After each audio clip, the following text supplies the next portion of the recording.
Hey, this is Pat, and today we're checking out the all-new One Industries X-297 helmet. Now, the X-297 is a nice revival project within One Industries. This is a brand that we all grew up with in the 90s and early 2000s across all Supercross and a lot of other pro racers out there being sponsored by them. So I love to see that they're coming back into the market, and I actually really like the helmet that they're introducing as their entry-level helmet in the X-297. I think it punches well above its weight, and it does a lot of things better than, say, a $100 to $200 helmet. Coming in at $300, you're getting a fiberglass shell, Mips inside for a little bit of rotational protection, but just an extremely lightweight helmet, something that doesn't feel like the 2 pounds, 14 ounces that it's actually weighing in a size medium. Feels a lot lighter than that. It's really well balanced. So hats off to One Industries for getting back into the game and really knocking it out of the park with this helmet. I think this is a serious contender for the $300 price point of helmet of the year, if I'm being honest.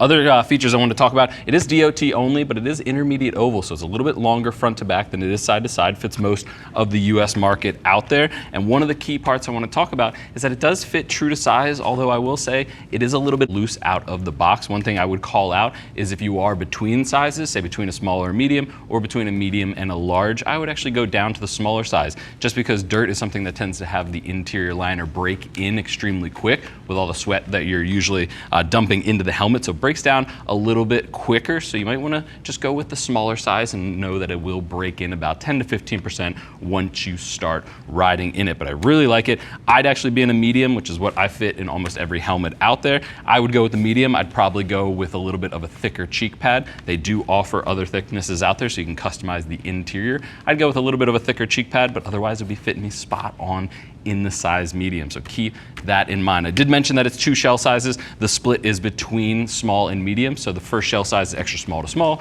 The second shell size is medium all the way up to 2 extra large, and again, coming in at the $300 price point. But let's take a look at the helmet, work our way through it. Again, something I'm a big fan of is One Industries, and I think they knocked it out of the park with this helmet. Looking down at the front, you do have 6 total intake vents when you're looking at the front of the helmet, because I count these at the nose as well as these 2 at the chin as 1 each, just because it is going straight through to the exact same face. So you get 2 top and bottom at the chin, but you also get a couple at the sides, which is something we've seen in a lot of MX helmets out there, a lot of trail helmets out there, just because that does trickle down from the mountain biking industry, is getting a little bit of ventilation through right to the cheek pads, allowing that air to flow through to the front of the head. 2 more brow vents up here. Pretty decent eye port size too. I don't think you'd have any problem fitting even the Leatt 6.5s or the 100% Armegas, some of the biggest goggles out there. Plenty of space for that. And if you go with a smaller size, you do have additional ventilation coming through around the goggles, so keep that in mind. If you want a little bit more ventilation than this helmet is getting inside the helmet, just go with a slightly smaller goggle. That wind will be hitting you right in the face, so will roost and debris, but that kind of comes with the territory there. Taking another look at the eye port, one thing I want to call out is these nice gripper panels at the side. I really like that. That's going to help the silicone on most goggles these days just grab and stay in the right place. I like that they gave it a bit of a ridge just so that it doesn't move around or anything like that if you're in the middle of a mud race or just going pretty fast in a dusty climate. You want to make sure that that strap stays put, because that's going to keep a seal up against your face as well.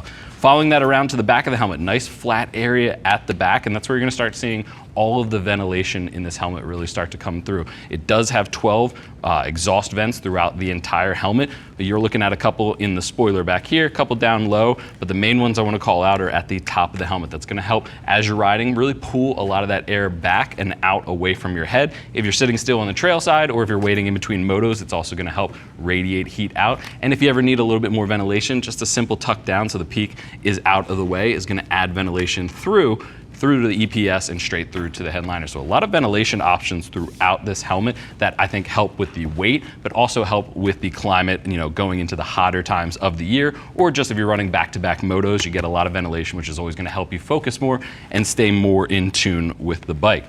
A nice hawksbill style cutout to the bottom of the shell. You can see that it doesn't lay flat. That's what I'm referring to as the hawksbill. That gives a little bit of a gap for your shoulder blades, or I'm sorry, for your collarbones, just to help alleviate that if you do get into a wreck. That's gonna be something that you don't have this directly up against your collarbone. Collarbones are extremely easy to break, so it's something that you wanna avoid contact, so I like that they added that in there.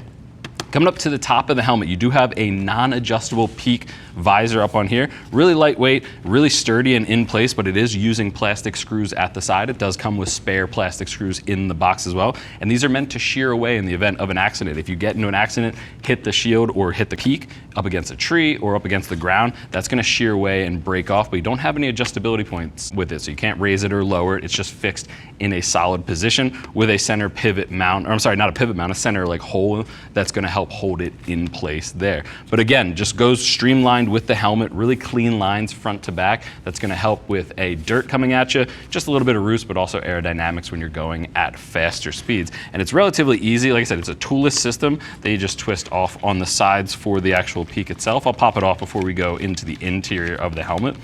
But they are plastic screws and they are toolless, so it's gonna be something that really is able to break away. It comes with a little washer on there and spares inside the box like I mentioned before.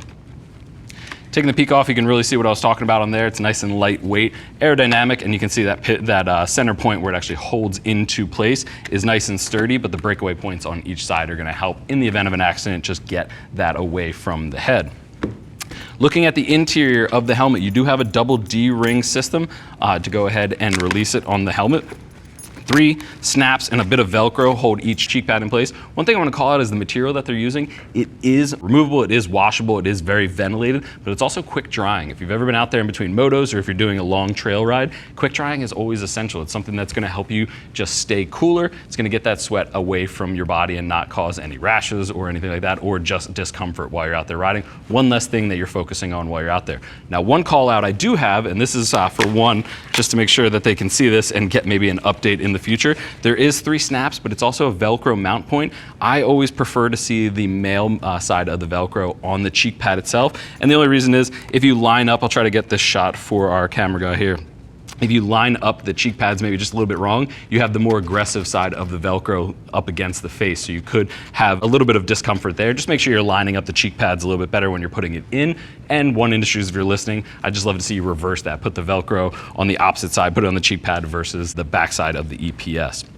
Otherwise though, pretty straightforward, removable interior, and the one best part I haven't even really mentioned yet is that you are getting Mips at this price point. A pretty standard top liner in there, in between you and the Mips liner, but you can see this blacked out Mips Evolve liner on the inside of the shell. That's gonna help with rotational impacts, give you a little bit more protection at lower speed impacts or anything along those lines, and I like that it's all blacked out. You know, usually Mips is a bright yellow liner. I think it throws off a little bit of the lines if you can see it through the liner. This blacked out Evolve is pretty sweet, and that is built directly into the shell on top of the EPS, between the EPS and the top liner.